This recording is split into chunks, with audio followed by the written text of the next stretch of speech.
Orang itu Pak, ingat-ingat ini, tidak akan soleh, tidak akan bagus kalau tidak tahu ilmu agama. Hadirin yang saya hormati, mari kita membaca Fatihah kepada baginda Rasulullah SAW, para sahabatnya, dan kepada Abu Yazid Muhammad. Mudah-mudahan kita semua dapat berkahnya, manfaat masyarakat di dunia wal akhirah. Fatihah. A'udzubillahi minasyaitonir rajim. Bismillahirrahmanirrahim. Alhamdulillahirabbil alamin. Arrahmanirrahim. Maliki yaumiddin. Iyyaka na'budu wa iyyaka nasta'in. Shiratal mustaqim. Shiratal ladzina an'amta 'alaihim ghairil maghdubi 'alaihim waladdallin. Amin ya rabbal alamin. Bismillahirrahmanirrahim. Ini Pak mau didengarkan supaya tabarukan saja, nanti ada ayat bisa difaham ya difaham, enggak tabarukan, mudah-mudahan dapat berkahnya. Kita mafahim, amin ya rabbal alamin. Bismillahirrahmanirrahim. At-tawassulu bi atharihi sallallahu alaihi wasallam. At-tawassulu bermula ini itu utawi iki iku nerangno tawassul bi atharihi dengan beberapa bekasnya Rasulullah sallallahu alaihi wasallam. Sabata telah tetap apa anna sahabat radhiyallahu anhum itu kan ada siapa sahabat ya tabarakuna itu mengambil barokah, ngalap berkah, ngambil berkah siapa sahabat di atharihi dengan beberapa atharnya Rasulullah sallallahu alaihi wasallam. Wa hadza tabaruku bermula ini tabaruk itu laisa tidak ada itu lau bagi hadza tabaruk illa maknan kecuali apa tujuan wahidan yang ila maknan kecuali tujuan wahidun yang satu. Ala iling ala ala tanalul ilma. Ala ingatlah bahwa bermula maknan wahid itu at-tawassul bi atharihi dengan beberapa bekasnya Nabi Muhammad sallallahu alaihi wasallam. Di anna tawassula karasnya tawassul itu yang mau menyangkut itu yang mau tuwibo menyangkut apa tawassul ala wujuhin atas beberapa macam kathiratin yang banyak la ala wajhin tidak atas semacam wahidin yang satu.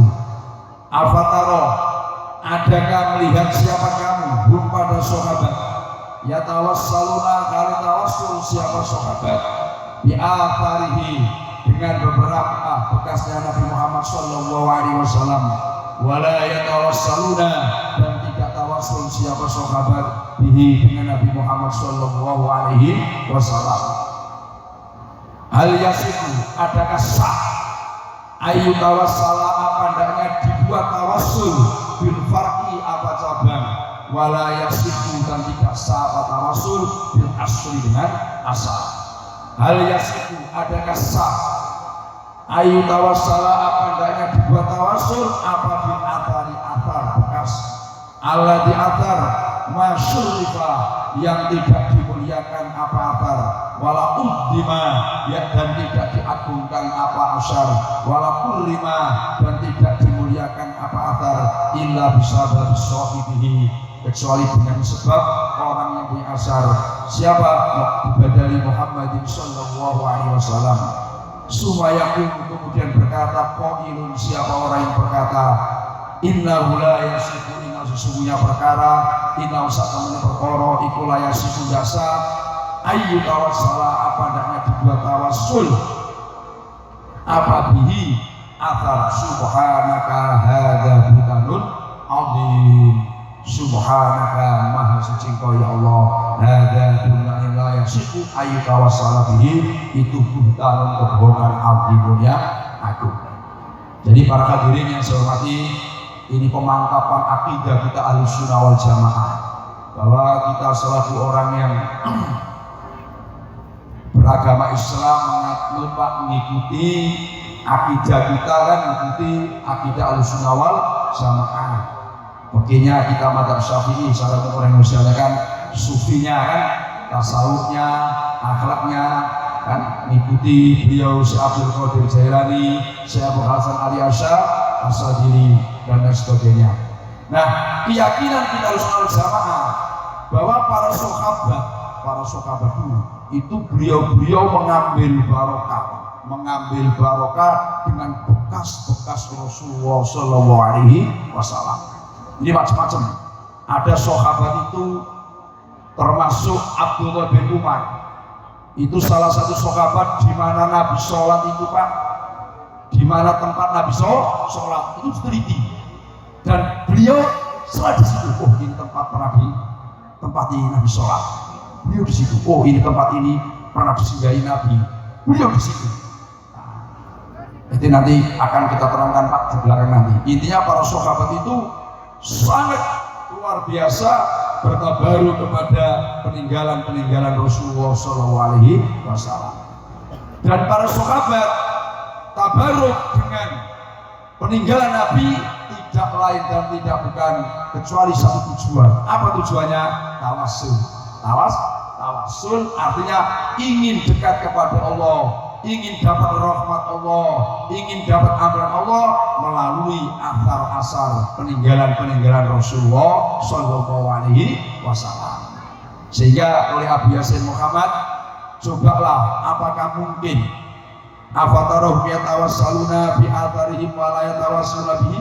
Ini kata Abu ya, mungkinkah para sahabat itu tawassul, mohon kepada Allah perantara dengan katakan bekas-bekas Nabi, sementara tidak tawassul dengan Nabi? Apakah mungkin?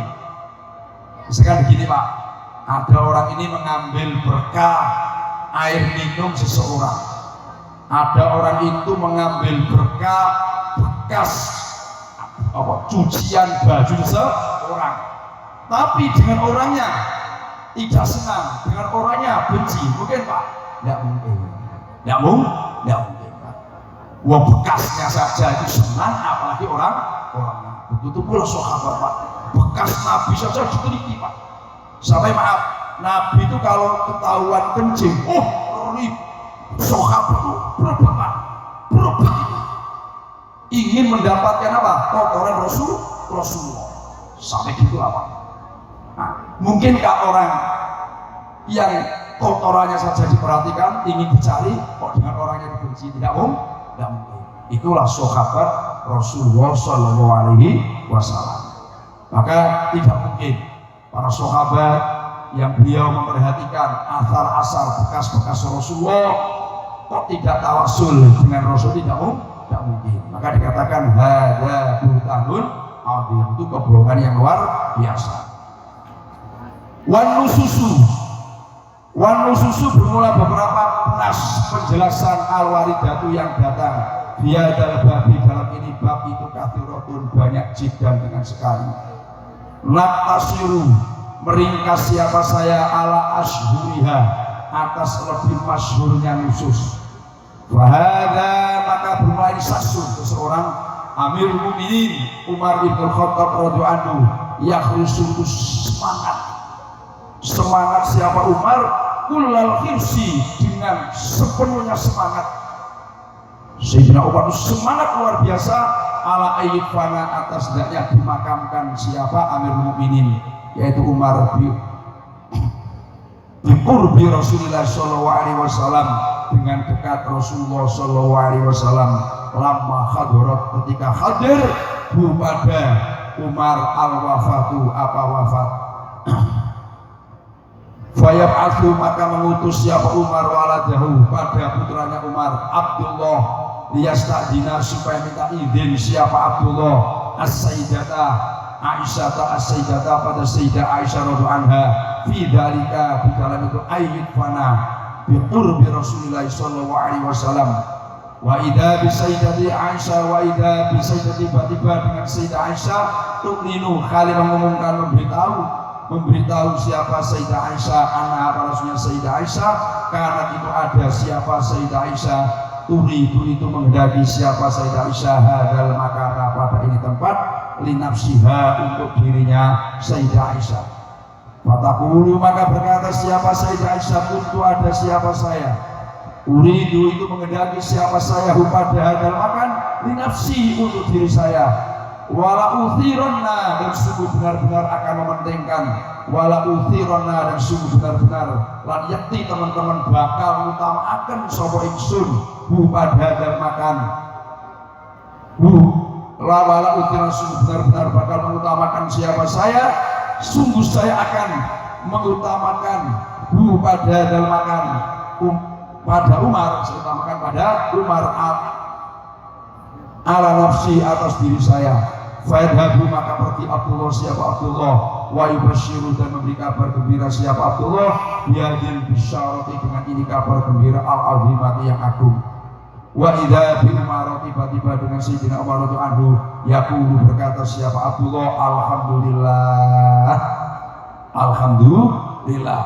Jadi Sayyidina Umar, wa idza bi Umar radhiyallahu anhu, yaqulu, berkata siapa Umar, alhamdulillah.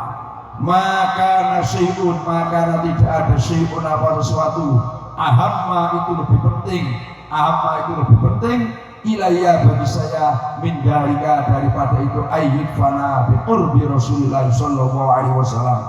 Wangdur, dan melihatlah engkau tafsir al-qissati, pada penjelasannya cerita fil Bukhari, dalam Sahih Bukhari. Fama, maka itu apa, makna hadal khirsi, bermula makna ini semangat min Umar, dari Umar wa Aisyah radhiyallahu anha.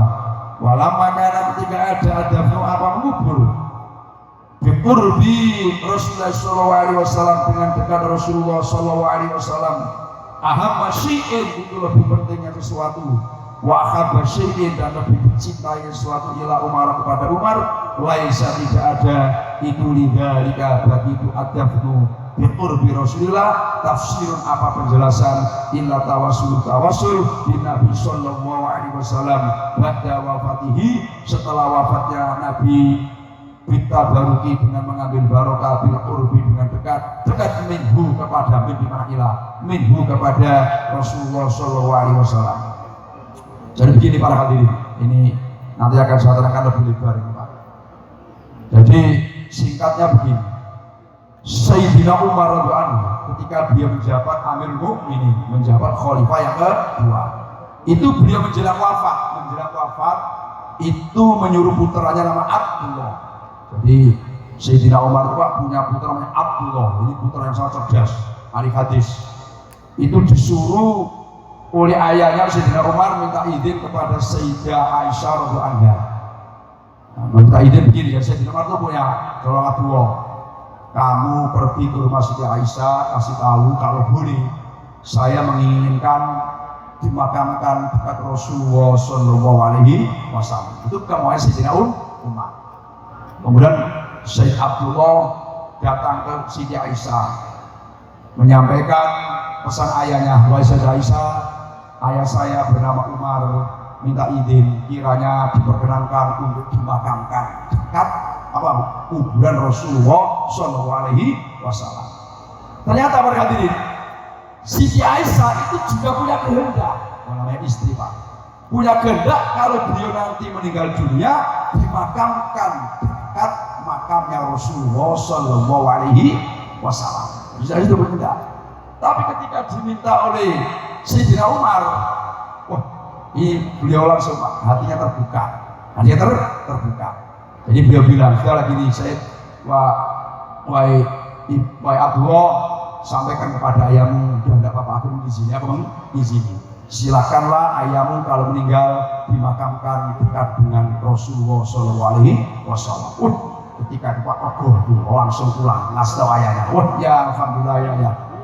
Nampaknya Siti Aisyah izini ayah kalau meninggal dimakamkan dekat dengan Rasulullah sallallahu alaihi wasallam. Loh sekarang para hadirin, Sayyidina Umar yang sehebat itu, khalifah Rasul yang kedua, Siti Aisyah istri yang luar biasa, kedua-duanya Pak punya kehendak ingin dimakamkan dekat dengan Rasulullah, itu tidak lain dan tidak bukan karena apa? Ingin apa? Mengambil barokah dekat dengan Rasulullah sallallahu alaihi wasallam. Nah sekarang gini Pak, ini yang jadi masalah. Sekarang apakah ada manfaatnya? Nah pertanyaannya, apakah ada manfaatnya Pak? Orang mati dikubur dengan orang soleh. Misalkan begini, misalkan ada orang itu Nakal lah pokoknya Pak, semua judi, perempuan, minum-minum, semua gaya bener. Bareng mati Pak, apa bareng gitu Pak? Mati ketika mati. Ketika mati terus dikubur Pak, dekat dengan orang soleh, itu apa ada manfaatnya? Ya ada Pak, urip bikin brutal, terus bareng mati dikubur dengan dekat orang soleh, apakah ada manfaatnya? Kan yang saya mati Rasulullah Shallallahu Alaihi Wasallam pesan. Nah itu pesan Pak. Jadi dengarnya Pak ini untuk maaf ini mudah-mudahan ada manfaatnya. Jadi ini catatan Pak bagi bapak semua dieling-eling, diingat-ingat dan bila perlu dipesan kepada anaknya. Cuman dengan catatan Pak jangan dijadikan orang. Ini pesan Nabi. Qala Rasulullah Shallallahu Alaihi Wasallam, "Idfanu mautakum wasata qaumin sholihin, fa innal maita yata'adda bijari su kama yata'addal hayyu bijari su." Jadi Nabi itu pesan, "Idfanu mautakum." Jadi kalau kamu ada orang yang mati, namanya keluarga kita ada yang mati, itu pesan Nabi, usahakan dikubur di tengah-tengah kuburan orang-orang soleh. Pak, jadi misalkan kita mau mati, pesen Pak, cung, kayak bapak ini nggak lama lagi cung, perasaan ayah ini. Jadi ayah ini kalau mati cung, yo carikanlah dekat kuburan yang orang-orang yang ahli sholat aja cung. Jangan kamu kubur dekat orang yang dakar karuan cuma dulu Pak. Jadi ini ada pengaruh lagi, ini ada pengaruh, teman maaf ini. Yang penting jangan sekali orang Pak. Jadi pesen cung, kayak kalau ayah mati cung, pokoknya carilah cung kuburan itu yang dekat ayah itu orang yang soleh, orang yang baik. Jangan ayah ini kamu kubur dengan orang yang nggak sembahyang, yang minum waduh, kacau Pak, susah Pak. Ini ada pengaruh. Jadi begini, gambarannya begini. Misalkan bapak ini orang baik-baik kan, nggak ada masalah.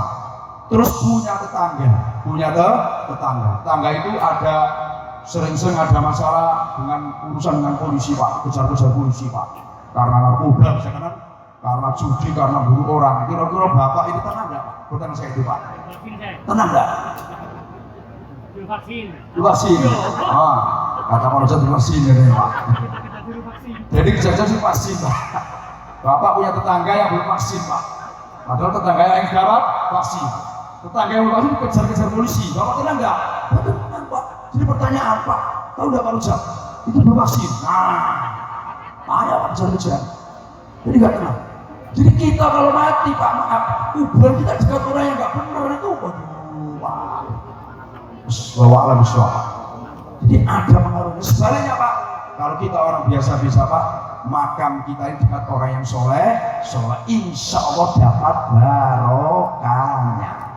Makanya untung Pak, orang yang maaf ini, yang makamnya dekat, misalkan Wali Songo, Pak kan, dekat Sunan Ampel, makamnya dekat Sunan Gunung, senang gitu Pak. Makamnya dekat para kiai-kiai kayak Mas bilang itu ada Pak, Langitan kan makamnya di Maulana Malik Ibrahim, kayak Mas Langitan itu Pak, makamnya kan di makam umum Pak. Itu untung itu Pak yang di makam di situ. Apalagi yang meninggal di Madinah, di Mekah, di Madinah, di Jambal, luar biasa Pak. Dekat dengan orang soleh, luar biasa. Itu manfaatnya luar biasa. Jadi yang saya hormati, Rasulullah SAW berpesan lagi, ta'awwadu billah min syarri syufi dari muqam, fa inna jaral badiyah yatakawwalu anka. Nabi itu pesan, pokoknya eling-eling, ya Allah ya Tuhanku, ini sering Nabi, muga-muga ya Allah, ini kalau nikmati benjing ya Allah, muga-muga tonggoan karo wong sing soleh. Sebab berkati kalau kita bertetangga dengan orang yang nggak benar di dunia, misalkan gini Pak, kita punya tetangga di dunia ini orang yang nakal, kita bisa pindah siapa rasanya lu? Tonggoan warung itu dipitik sering hilang, ya kan? Punya bebek sering hilang, nggak aman Pak, seluruh aman Pak, ayam sering hilang, kita sering hilang, ya Pak? Kita bisa pindah ke dunia. Nah kalau kita sudah mati Pak, nah nggak pindah ke mana? Pak, susah, nggak mungkin kita bangun, aku pening, nggak usah, nggak bisa Pak. Nah inilah ini ingat-ingat yang hidup ini hidup ini kalau nak kubur ayo ingat-ingat. Tapi diam aja Pak. Oh ini dulu makam orang nggak sembahyang ini. Jangan kasih ayahku. Pindah sini Pak. Itu Pak. Wah ini makamnya orang suka main perempuan. Jangan kasih ayahku pindah sini Pak. Itu penting Pak. Itu pentingnya apa? Orang bertetangga dengan orang yang baik di dunia maupun di alam akhirat. Ini nanti ada kisah-kisah nih Pak, ini saya baca semua ini. Supaya kita sadar bahwa orang soleh itu dibutuhkan dunia sampai akhirat.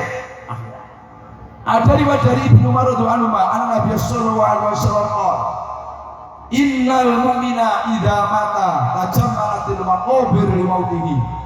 Falaysa minha bid'atun illa wa hiya tatamanna ayyidfana fiha wa innal kafira idza mata adlamatil maqabiru li mautihi falaysa minha bid'atun illa wa hiya tastajiru bihi alla yidfana fiha.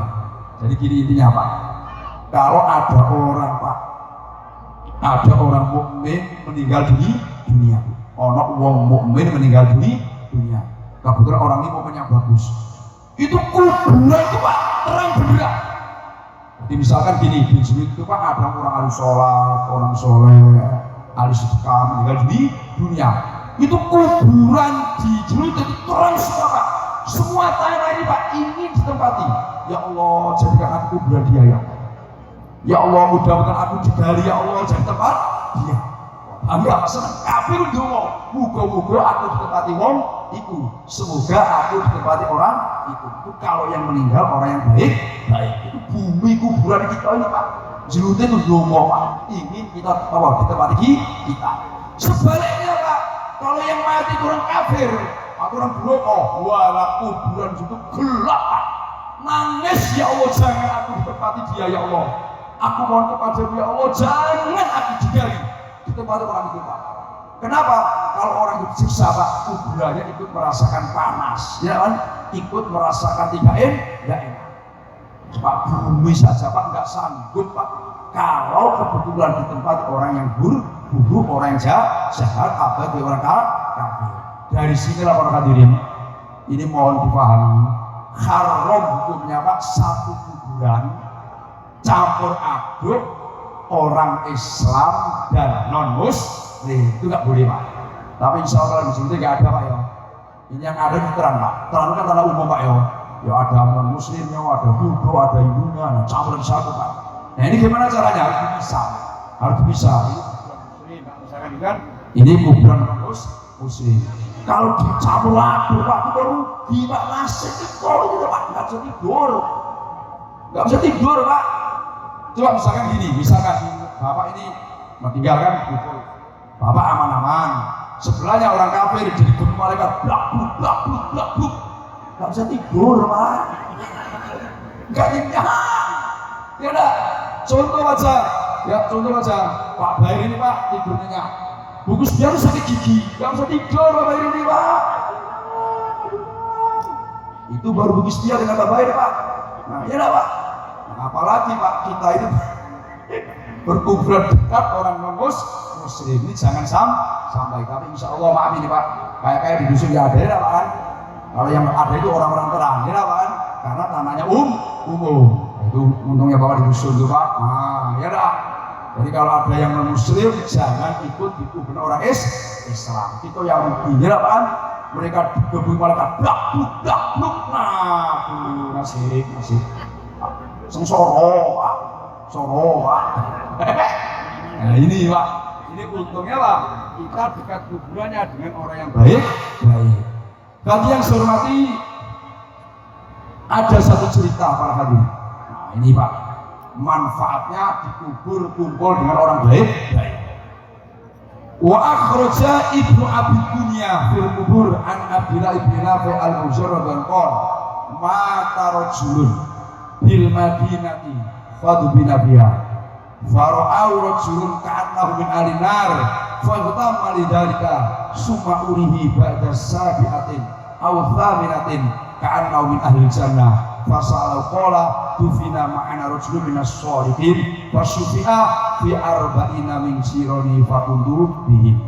Jadi gini Bu, ada cerita Pak, dulu di Madinah zaman dulu Ada seorang laki-laki Pak dikubur.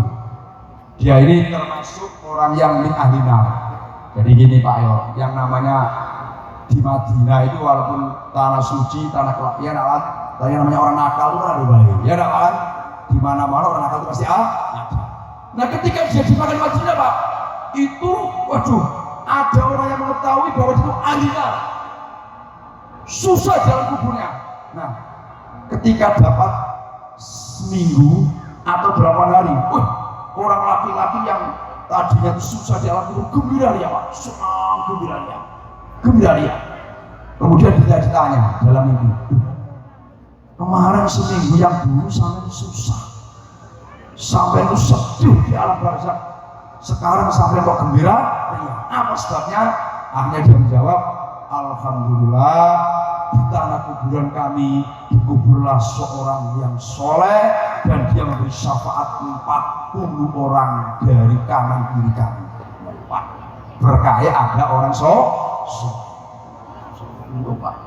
Kan yang saya hormati, qala al-Habib Alawi ibn Abdillah ibn Syihab lamma tu'fiya as-Syamari al-Harbi rafa'allah al-adab amman kana bi qurbihi min ahli al-maqbarah fa ghufira li 20 alfan mimman an yaminihi wa 20 alfan mimman an shimalihi wa kadzalika lamma tu'fiya akadu masyayikh min ahli Qaisar wa dufina bi qurbatil masaq.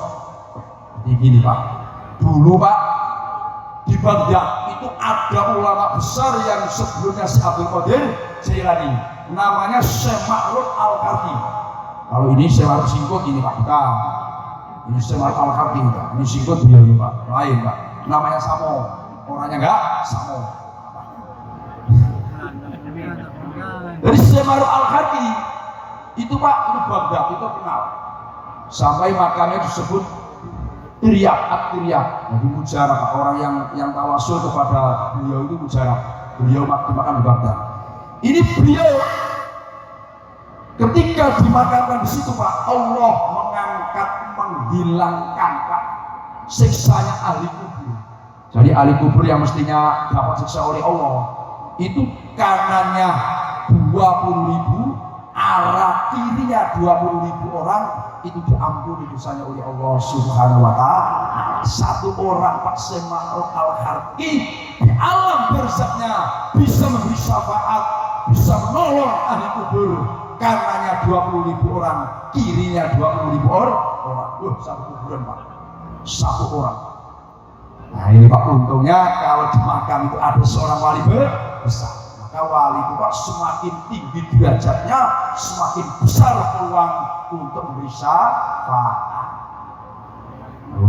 Pokoknya wali songo pas sudah wali 9, Mbah Sunan Ampel, Sunan Giri, Sunan Derajat, waduh luar biasa Pak, luar biasa Pak.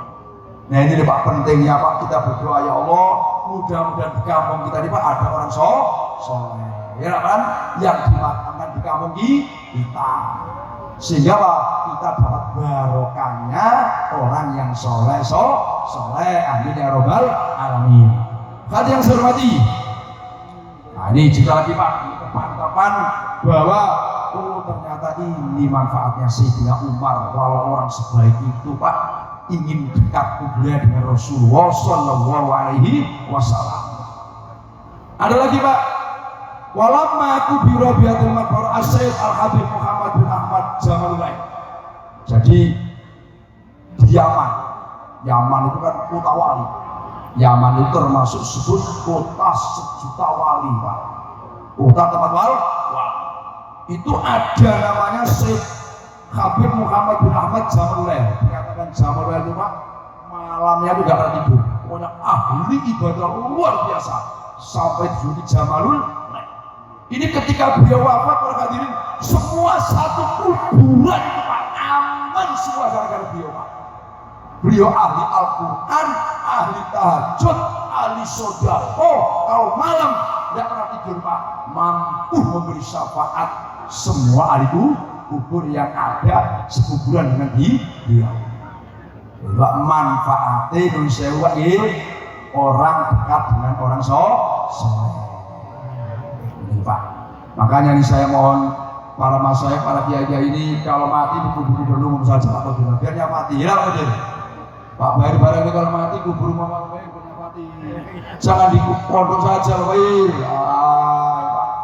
Jadi kiai saya pesen pelan-pelan kalau mati ini kubur mama saja biarnya mati orang banyak ya Pak Qadir. Mana Pak Qadir? Tapi pesan nggak apa-apa, walaupun nanti di pondok, tapi sudah ya Allah, saya walaupun di pondok, tapi syafaat semua saya juluki. Wah, ini luar biasa ya semangatnya Pak. Doa. Luar biasa, memang beruntung orang yang oh iya.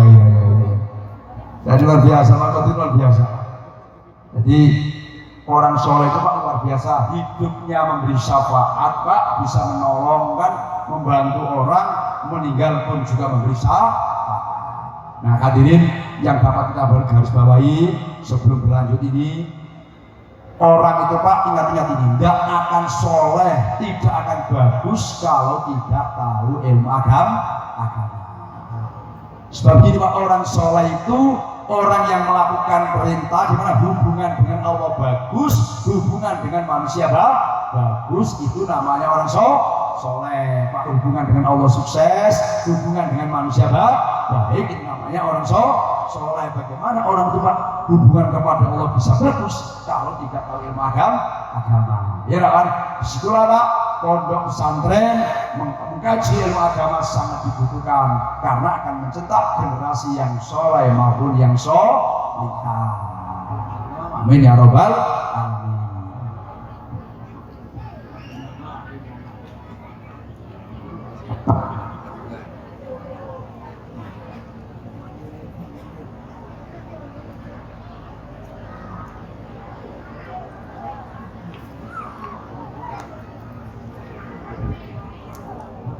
Ini yang saya hormati.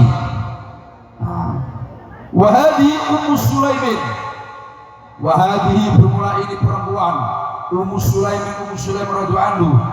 Taqta'u itu memutus siapa Ummu Sulaim. Famal qirbati pada mulutnya tempat air. Alati qirbah syaribah yang minum minha dari qirbah siapa Rasulullah sallallahu alaihi wasallam. Yaqulu berkata Anasun siapa Anas radhiyallahu anhu, bahwa maka bermula famul qirba itu indana di sisi kita. Wa haula'i sahabatu bermula mereka sahabat yatasabaquna itu berlomba-lomba siapa haula'i sahabat li akhdi sya'ratin untuk mengambil rambut wahidatin yang satu min sya'ri rasihi dari rambut Rasulullah sallallahu alaihi wasallam. Lima lama kholakoh ketika mencukur siapa Rasulullah, lama kholakoh ketika mencukur siapa Rasulullah pada syari rosihi itu naktafidu itu menjaga siapa Asma bijubati Rasulullah sallallahu alaihi wasallam wa taqulu dan berkata siapa Asma wa nahnu maka bermula kami narsir itu bahasa siapa kami pada jubah itu lil mardo untuk beberapa orang sakit wa nastasfi dan membuat obat siapa kita biar dengan jubah Rasulullah sallallahu alaihi wasallam. Wahadi bermula ini itu khatam Rasulullah sallallahu alaihi wasallam. Wahada bermula ini apa khatam Rasulullah sallallahu alaihi wasallam yaktafidu itu menjaga diri dengan khatam Rasulullah ba'da setelahnya wafatnya Rasulullah siapa Abu Bakar wa Umar wa Utsman radhiyallahu anhum supaya sekutu jatuh apa khatam minhu dari Utsman bin dalam sumur. Jadi gini Pak, dulu ada namanya Ummu Sulaim. Ummu Sulaim itu ibunya Anas bin Malik. Jadi ini mohon santri itu perhatikan ini, yang santri-santri ini. Jadi zaman Nabi itu Pak ada sahabat namanya Anas bin Malik. Anas bin Malik itu khodamnya pembantunya Rasulullah sallallahu alaihi wasallam. Beliau khodam Rasul itu Pak kurang lebih selama 10 tahunan khodam. Ini di pondok ini jangankan khodam 10 tahun. Ya maksudnya. Nah, kalau tamat aliyah apalagi ujian nggak masalah. Nah, ya apalagi ujian apa aja. Nah, selesai tamat itu apalagi ujian. Anas bin Malik itu khodam Rasul yang sangat lebih 10 tahunan. Coba berkat keikhlasannya ini satu mohon didengarkan berkat keikhlasan Anas bin Malik jadi pembantu Rasul Pak, di beliau telah usia panjang lebih 100 tahun. Jadi di akhir beliau mau apa Bu? Mau gampangannya mau nggak ngudang. Itu ibunya Ibu Sulaim ini datang ke Rasulullah, ya Rasulullah, mohon doa ya Rasulullah. Kiranya Rasul mendoakan putra saya ya Rasulullah. Nah ini Bu, jadi ini pohon wali santri semuanya. Kalau nanti anaknya mau apa pulang dari pondok itu minta restu Pak Yai Nasruddin, tolong doakan anak saya ini mudah-mudahan istrinya lebih dari satu udah kayak sampean. Nah, ya enggak Pak? Yo Anas bin Malik itu Pak kaya raya, didoakan Nabi umurnya panjang sampai anak beranak itu Pak jumlahnya 120-an. Pak, luar biasa ini Pak. Itu berkahnya apa? Khidmat kepada Rasulullah. Nah, ibunya betapa cintanya kepada Rasulullah sampai pernah Pak, tahuan Pak kalau kendi, tahu kendi Pak? Apa kendi itu Pak? Pak ceret itu Pak kan kendi. Nah ceret. Nabi itu Pak, itu bekas ceret atau kendi yang bekas kena mulutnya Nabi itu dengan usulan dipotong Pak. Yang kena dipotong, disimpan oleh Muslim Pak. Maksudnya kalau ada keluarga yang sakit Pak, kasih air, dimasukkan, diminumkan tokcer. Luar biasa. Nah, itu bekasnya Pak, bekas kena mulutnya Rasulullah Shallallahu Alaihi Wasallam. Oh, kalau dengan orang sekarang Pak Muslim, bawa kalau ketemu orang sebelah itu, wah Muslim, bid'ah. Ini Muslim Pak, nyimpan Pak bekas kendi yang kena mulut Nabi disimpan Pak, dipotong itu simpan potongannya. Kalau ada keluarga sakit dikasih air dimasukkan diminum jadi obat luar biasa. Bahkan para hadirin sahabat itu kalau tahu Nabi cukur rambut, wah itu berebut Pak, ngambil rame-rame Pak, berebut Pak. Tujuannya Pak, karena rambut Nabi itu luar biasa. Gimana disimpan untuk jimat? Ada orang sakit, kasih rambutnya, minum sehat. Maka jangan salahkan kalau misalkan Pak Bayi punya akik, Pak Bayi. Ada orang sakit, kasih akiknya Pak Bayi, masukkan, sembuh Pak. Apalagi bekas apa kodir, wahai tambah mujarab ini Pak betul ini Pak. Nah ini itu para sahabat Pak. Jadi kalau sahabat kalau Nabi tahu cukur, wah berebut bekasnya. Sampai ada cerita Pak luar biasa. Ada namanya Ummu Aiman ini pernah Pak, Nabi itu kencing, air kencing ya Pak. Nabi itu kan zaman dulu kan ada WC seperti sekarang Pak. Jadi dikasih tempat gitu kan, maksudnya nanti ya mau malam-malam mau dibuang. Ketemu Ummu Aiman Pak, bekas kencingnya Nabi dengan diminum Pak, diminum Pak. Bos, pagi pulang sendiri. Pagi-pagi tanya, mana air kencing saya nggak ada. Nabi tahu, mana? Kamu yang ngambil dia ya Rasulullah. Nah, gimana? Saya minum ya Rasulullah. Untuk minum iya yang saya minum. Apa kata Nabi? Syukur hidup kau tidak akan kena sakit perut. Pak, minum air Nabi seumur hidup nggak akan apa sakit perut. Coba minum air kencing Pak Odil. Lunas hutangnya. Oh itu Pak. Keistimewaan minum kencing air Pak Odil lunas hutangnya. Bayangkan. Umroh 10 juta katanya Pak. Wah.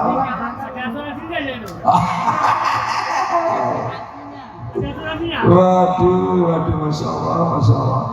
Jadi itu Pak luar biasa, Pak. Luar biasa. Jadi sahabat itu Pak paling gembira, paling senang kalau ketemu hal-hal yang paling bahagia, Karena apa? Mengambil barokah dari Rasulullah Shallallahu Alaihi Wasallam. Lalu Asma bintu Abu Bakar. Jadi Asma itu Pak Sewu saudaranya Aisyah, seayah lagi ibu. Cuman Asma ini beliau meninggalnya lebih dulu daripada Siti Aisyah. Saya alhamdulillah, wasyukurillah, saya bersyukur kepada Allah. Saya pernah ziarah makam Asma ini Pak di Maklad. Di Maklad, kumpul dengan Siti Khadijah. Jadi saya alhamdulillah sempat masuk di makam Siti Khadijah dan ziarah ke makam Asma di Bakar. Loh, Asma ini baru anu itu jubah Rasulullah itu Pak. Dijaga nih ya. Kalau ada keluarganya sakit, jubah itu apa? Dibasuh. Akhirnya apa? Untuk obat. Itulah kehebatan Rasulullah Shallallahu Alaihi Wasallam. Terus diambil kesimpulan, ini Pak kan, baru bekas-bekas Nabi saja Pak. Maaf ini kan, gampangannya itu rambutnya, Pak, kotorannya, air bekas cucian saja untuk obat. Apalagi Pak para hadirin, kita mengikuti jejak Rasulullah, sunnah Rasulullah Shallallahu Alaihi Wasallam. Tabatok, sholat jamaahnya rajin, maca Qur'annya rajin, zikirnya rajin, termasuk obat yang luar biasa. Gini betul nih. Apa? Wajib hadis bermula ini beberapa hadis itu tabitan tetap wasofikatun dan sokeh.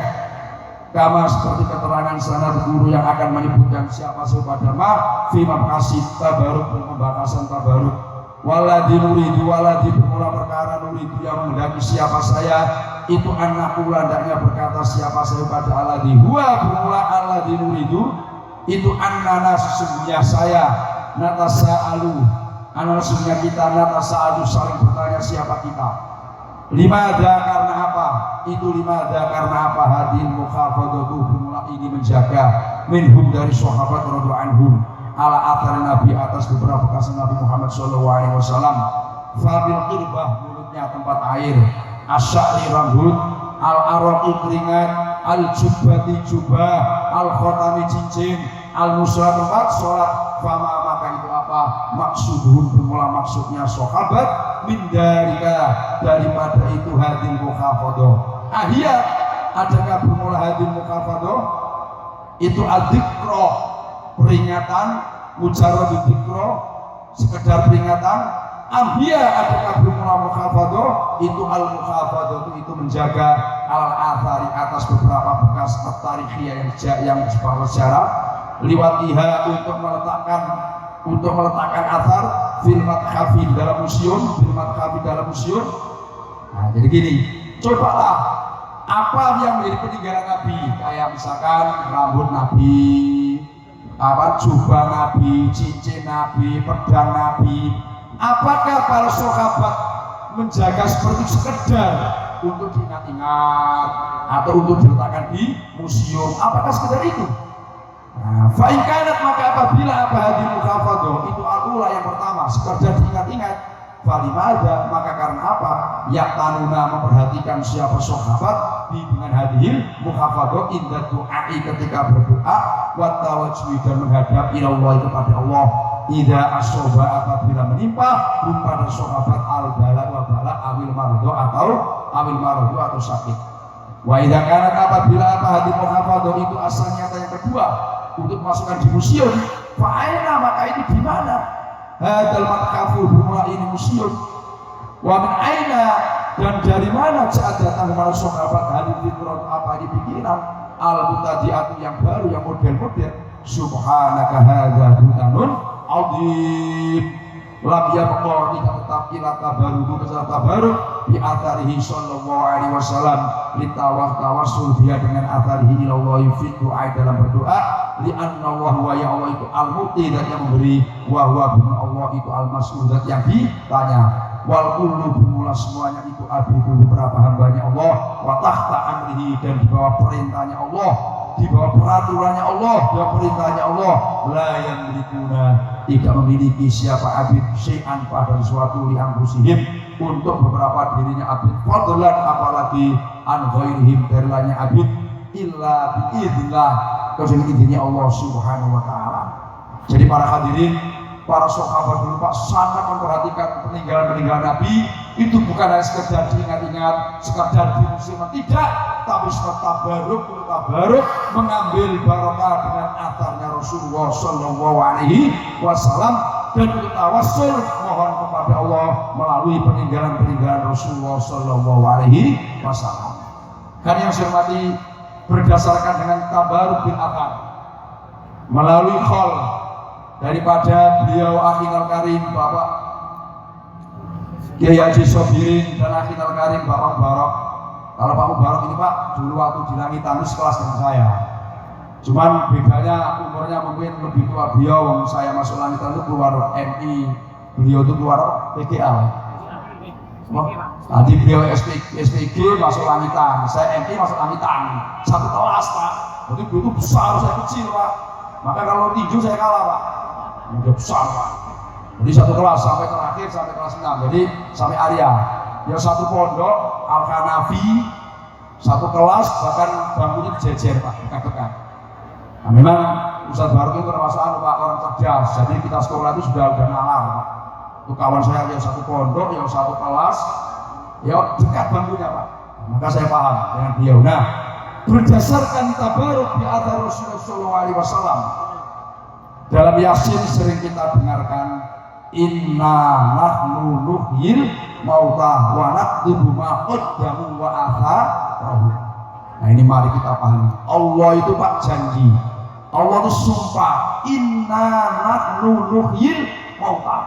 Sesungguhnya saya iya saya Pak sampai 2 kali inna nahnu nuhyil mauta. Sesungguhnya saya akan menghidupkan orang-orang yang telah meninggal dunia. Jadi kita ini Pak, kalau sudah meninggal dunia Allah janji Pak, Allah sumpah bahwa kita akan dihidupkan semua.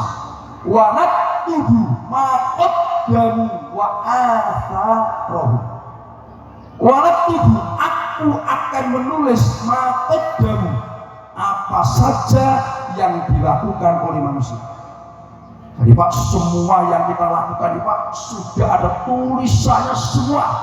Tidak ada satupun yang terlewatkan. Misalkan gini, tanggal sekian, bulan sekian, Bapak Kiai Qadir ke Jawa. Itu apa itu saya gitu. Jam sekian, tanggal sekian, terbang ke Solo, ada semua. Jam sekian, tanggal sekian, bulan sekian, nikah yang ketiga kalinya, ada semua. Ada semua Pak. Jadi tulisannya Masna orang Ahmad Qadir Pak.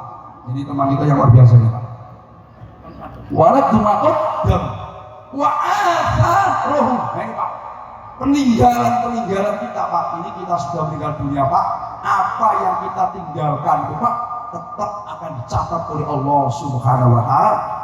Contoh Pak, ini contoh misalkan Pondok Al-Irsyadiyah ini Pak, ini contoh Pak.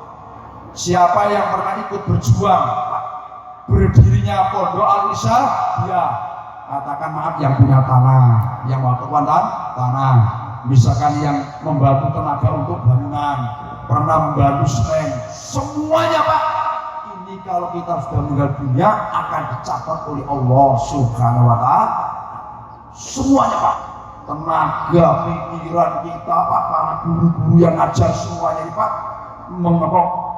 mengajar anak-anak semuanya itu akan ditulis oleh Allah Subhanahu wa Ta'ala. Termasuk wa atharuhum ini para hadirin adalah anak keturunan kita, cucu-cucu kita. Nah ini Pak. Makanya para hadirin coba nih, misalkan Pak, Bapak ini punya anak 6 misalkan, terus Bapak udah meninggal dunia, anak-anak Bapak berkembang, yang satu punya anak 5, 3, 4, kan banyak kan cabang-cabang.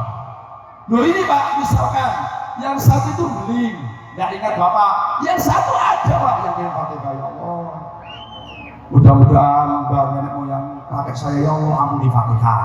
Yang satu ini ingat, yang satu lupa. Pasti dari sekian anak kita, insya Allah Pak masih ada yang ingat di kita. Yang penting anak kita ini pernah kita didik ilmu-ilmu mengenang jasa-jasa orang tua. Nah ini Pak, ini pentingnya. Jadi kalau kita ini Pak, para hadirin punya anak di pondok pesantren, yakinlah Pak, pasti iya saya dulu di pondok pesantren itu saya pernah dengar Bapak Ustadz Nasiruddin berdoa, Allahumma ghfir lana wa li abaina wa li ummahatina wa li ajdadina wa jaddatina. Ya Allah, ampunilah dosa-dosa saya, dosa-dosa kedua orang tua saya, dosa mbak nenek moyang saya, lupa. Ini kalau sempat terucap dari mulut anak kita, cucu kita, yakinlah Pak, insya Allah dosa kita ini Pak akan semakin hari diampuni oleh Allah Subhanahu wa Ta'ala. Wa naktubu ma qaddamu wa atharahum. Termasuk peninggalan yang luar biasa hadirin adalah peninggalan anak cucu. Kalau bangunan Pak ini bisa habis, ya kan? Mungkin 50 tahun, 100 tahun akan habis, ganti lagi. Tapi kalau anak Pak sampai ila yaumil qiyamah.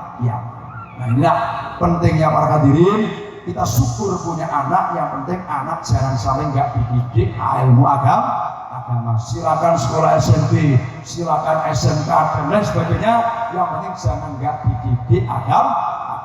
Karena itulah insya Allah yang menjadi kita terangkat diri kita di hadapan Allah Subhanahu wa Ta'ala. Inna nahnu nuhyil mauta wa naktubu ma qaddamu wa atharahum. Maka kita berdoa ya Allah, mudah-mudahan kita sebelum meninggalkan dunia yang fana ini punya peninggalan Pak, amal-amal yang soleh nikah hingga kita mati Pak masih mengalir, entah itu ilmu, apa wakaf, apa jariah, apa sedekah dan lain sebagainya, utamanya putra putri yang soleh maupun yang soleh.